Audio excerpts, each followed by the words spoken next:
कि ये 90 चुनाव जीत गए हैं तो कितनी गड़बड़ियां कर रहे हैं। हम 900 चुनाव जीते तो ऐसे आरोप नहीं हुए। टीएन शेषन हमने अपॉइंट किए थे, लिंगदेव हमने अपॉइंट किए थे, अशोक लवासा ने कोड ऑफ कंडक्ट के लिए सवाल खड़े किए तो अशोक लवासा जी को जाना पड़ा। केवल जाना नहीं पड़ा तो उनके वाइफ के ऊपर इनकम टैक्स की रेड्स भी हुई थे। तो ये सच्चाई जो है भाजपा की सबके सामने है। सुप्रीम कोर्ट ने कही, सुनिए ना, मैं आप बहुत वरिष्ठ हो त्यागी जी, और मैं आपका बहुत ससम्मान जवाब दे रहा हूं। यही तो हम जानना चाहते हैं कि कितने लोग मरे हैं, ये कौन बताएगा? ये इलेक्शन कमीशन बताएगा। जब ये सवाल नहीं, मैं बीच में बोला नहीं, जब ये सब सवाल पूछा गया चित्रा जी, सुनिए ना, चित्रा जी बता दिया। चित्रा जी 30 सेकंड का मुझे मौका दीजिए। देखिए ये प्रदीप भंडारी जी जो है ना, मेरा रखने दो ना मुझे, एक बार मेरा मुद्दा जो है रखने दो ना। ठीक है, जल्दी से मेरा मुद्दा रखने दो। मैंने तो शांति से सुना। बोलिए मैंने तो शांति से सुना। बोलिए। किसी ने चोर कहा, मैं तड़ी पार कहूंगा तो तकलीफ हो जाएगी। मैं नहीं कह रहा हूँ, मत बौखलाओ अतुल जी, मत बौखलाओ। अभी बोल तड़ी पार शायद की थी ना, बीच में मत बोलो प्रदीप जी।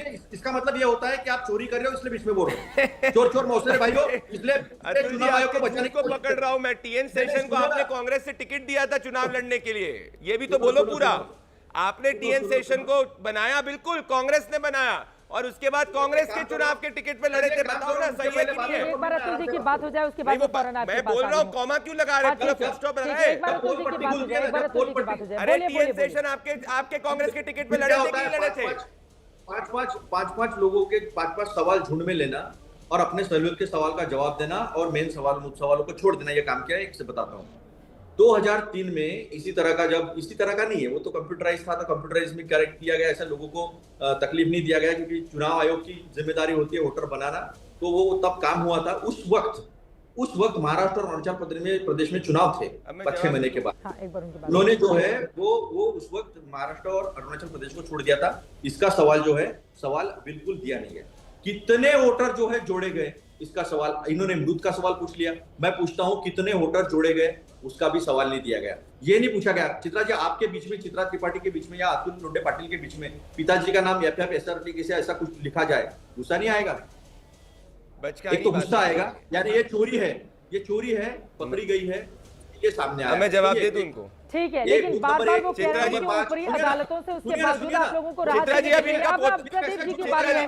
प्रदीप जी की बारी है, बहुत देर से वो स्टूडियो में आकर बैठे हुए हैं। चित्रा जी, एक बार उनकी बात हो जाए, सोनिया, एक बार मैं उनकी इनको बात हो बताता हूँ जाए। असली इनकी दिक्कत क्या है। सोनिया गांधी जब यूपीए, अतुल जी अब आवाज नीचे करिए अपनी, अब सुन रहा था, घबराओ मत। ये सोनिया गांधी जी ना कोई सरकार की हिस्सा थी। ये देखिए इनकी स्थिति क्या है। जब कांग्रेस पार्टी की सरकार थी, ये लिखवाते थे सोनिया गांधी ने इलेक्शन कमिश्नर को अपॉइंट किया। क्या सोनिया गांधी किसी कॉन्स्टिट्यूशनल पोस्ट पे थी?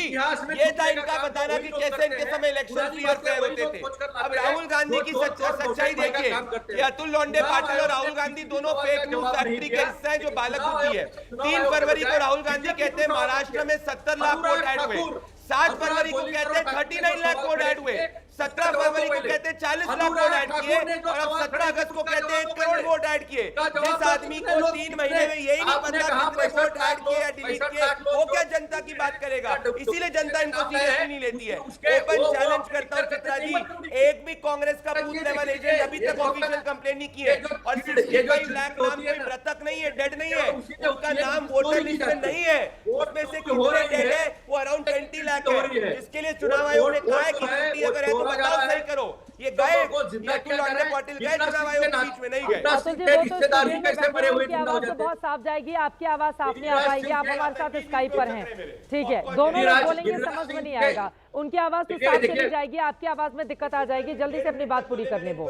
हाँ ठीक है, बात अब खत्म करेंगे। गिरिराज सिंह के मरे हुए रिश्तेदार जिंदा हो जाते हैं, और जो जिंदा है आम लोग आपको बोले थे सुप्रीम कोर्ट कोर्ट लोगों के साथ चाय पी कर 15 क्या 10 भी नहीं लगा है। और 3 क्लरिकल एरर की बात करी, सुप्रीम कोर्ट ने बोला क्लरिकल एरर है। और मैं कहना चाहता हूँ आज सैयद वसीम वकार ने असदुद्दीन ओवैसी के खिलाफ स्टैंड लिया है, क्योंकि असदुद्दीन ओवैसी है चित्रा जी, जिन्होंने कहा कि उनके खुद के 2 नाम पाए गए थे हैदराबाद की वोटर लिस्ट के अंदर, और उन्होंने खुद एसआईआर की वकालत की थी। तो शायद से सैयद वसीम वकार जो है पार्टी के मीटिंग्स में नहीं जाते कि असदुद्दीन ओवैसी से पार्टी लाइन लेके नहीं आते। असदुद्दीन ओवैसी का तो स्टैंड है वो एसआईआर के पक्ष में। ये पता है कि सुप्रीम कोर्ट में क्या हुआ है। जवाब ही नहीं दे रहे मेरे सवाल का। सवाल का जवाब नहीं दे रहे। एक बार असीम बकार जी से जवाब ले लेते हैं, किसके 2 वोटर आईडी कार्ड का जिक्र आपने किया है? असदुद्दीन ओवैसी के खुद ने जिक्र किया क्या 2 वोटर आईडी कार्ड पाए गए थे हैदराबाद के अंदर, और पूरे एफआईआर की वकालत कर रहे हैं। हाँ। 7 जनवरी 2023 को असदुद्दीन ओवैसी का नाम 2 जगह आया था और गलत तरीके से पेश आने का। आसिम बकार जी, तो लोग मैं आ रही हूँ आपके पास, एक बार इनकी बात हो जाए उसके बाद मैडम आवाजें बहुत आ रही हैं। हाँ आसिम बकार थोड़ा शांत कीजिए तो मैं बोलूं। हाँ बोलिए। नहीं, मैंने एक छोटा सवाल पूछा। ये पूरे बिहार में लगभग 65 लाख, यानी अगर 243 विधानसभा से इसको एवरेज निकालिएगा तो लगभग 21,748 वोट हर विधानसभा में, और सिर्फ सीमांचल में 7.5 लाख वोट, यानी करीब 31-32 हजार वोट हर विधानसभा में। हाँ। आपने काट दिया। जब सबसे बड़ी बात यह है कि जिस वक्त वो जिंदा लोग जिनको मृत घोषित किया था, जब न्यायालय में पहुंचे तो ECI election commission of India के वकील ने कितनी भद्दी बात बोली, कहा नाटक मत करो। वो योगेंद्र यादव को बोला, सैयद असीम मकार वो योगेंद्र यादव को बोला, और उसके बाद सुप्रीम कोर्ट ने क्या टिप्पणी करी? बोलना चाहिए, क्लरिकल एरर था, ये नॉर्मल बात है। सुप्रीम कोर्ट ने ये बोला कि नहीं बोला? मैं बीच में नहीं बोलता किसी के भाई, आप जी ताजे प्रवक्ता बने हैं, आप ताजे हो पुराओ, आप बासी हो तो मुझे नहीं पता, आप मोदी की गोद में नहीं बिठा लेंगे, इतना बोलेंगे आप। आपको सुप्रीम कोर्ट ने उसके बाद क्या बोला सैयद असीम मकार? सुप्रीम कोर्ट ने उसके बाद बोला ना क्लरिकल एरर है, आप नहीं पाए। तुम इतना बीच में बोलते हो, तुम्हारे आजू बाजू के लौंडे पार्टी लोग क्या क्या करते हो, उचक नहीं रहे वो। सुनते ही नहीं हो किसी की बात। हाँ। मैडम इस तरह बात नहीं हो पाएगी, सॉरी माफ कीजिएगा। बोले नहीं बोलेंगे वो।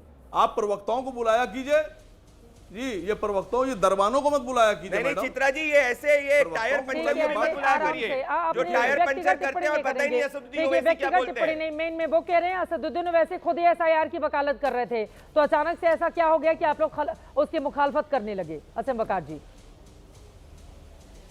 नहीं, असद ओवैसी साहब पे झूठा आरोप लगा रहे हैं आप। ओपन चैलेंज है। नहीं चित्रा जी, मैं अगर वापस से चैलेंज कर रहा हूं, असदुद्दीन ये पढ़ के नहीं आते, ये रहा मैं नहीं, इनको निकालिए। असद ओवैसी साहब ने कभी भी एसआईआर की वकालत नहीं की। ये रही, आइए खोलिए, सुनिए, ये नहीं पढ़ के, मैं आपको डेट बताऊंगा, मैं आपको एग्जैक्ट डेट बताता हूं। 7 जुलाई 2025 सैयद असदुद्दीन ओवैसी का बयान है, हम एसआईआर के खिलाफ नहीं हैं। खोल के दिखाइए, ये पढ़ के नहीं आते ना, टायर पंचर करने में ज्यादा समय व्यस्त करते हैं। ऐसे व्यक्तिगत टिप्पणी नहीं जब ये कर रहे थे मुझे बोलने तो दीजिए मैडम। 7 जुलाई 2025, अरे मुझे बोलने नहीं, 7 जुलाई 2025, वो 7 जुलाई 2025 का असदुद्दीन ओवैसी का बयान कोट कर रहे हैं आसिम बकार जी। भाई वो नहीं, वो ये कह रहे हैं कि मरे हुए लोगों को निकाल दीजिए, वो ये थोड़ी ना कह रहे हैं कि जिंदा लोगों को मृत घोषित कर दीजिए।